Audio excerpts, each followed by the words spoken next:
diawali ku bismillahirrahmanirrahim. Kalawan nyebut jenengan Allah, Allah teh nu Maha Rahman Maha Rahim. Panjang lantaran geus penting teu kudu dijabarkeun. Alhamdulillahirabbil alamin, sadaya puji tangtu ka Allah. Nu mantak urang kudu muji lantaran urang ciptaanana. Ketika urang diciptakeun jadi manusia, manusia teh makhluk rupang bagusna.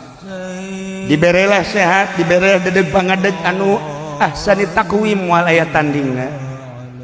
Dibere urang teh titingalian, dedengean, aambean jeung perwatakan kurang kumaha.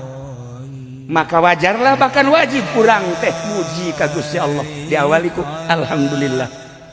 Bahasa nancik bahasa santri mah khobariyatun, tapi insya'iyatun lafdot. Khobariyatun lafdot insya'iyatun makna. Wah, maka harti jelema teu mondok mah. Kapolres sanajan priwitna loba tek-tek ceuli datang ka harti.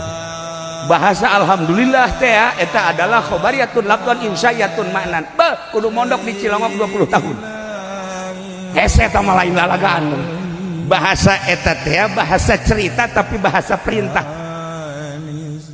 Di polisi aya tah, ulah hafal eta. Bahasana cerita tapi perintah. Panjang, kajen. Kunaon emang mesti urang muji Allah teh Rabbil alamin. Nu mangeranan alam, alam teh masih Allah salian Allah. Langit bumi katut esina berikut surga jeung neraka lain Allah eta alam ciptaan Allah.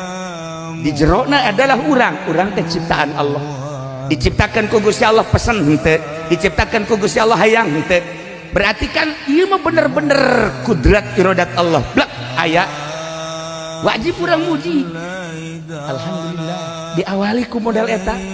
Mun ku urang dijabarkeun secara detil panjang.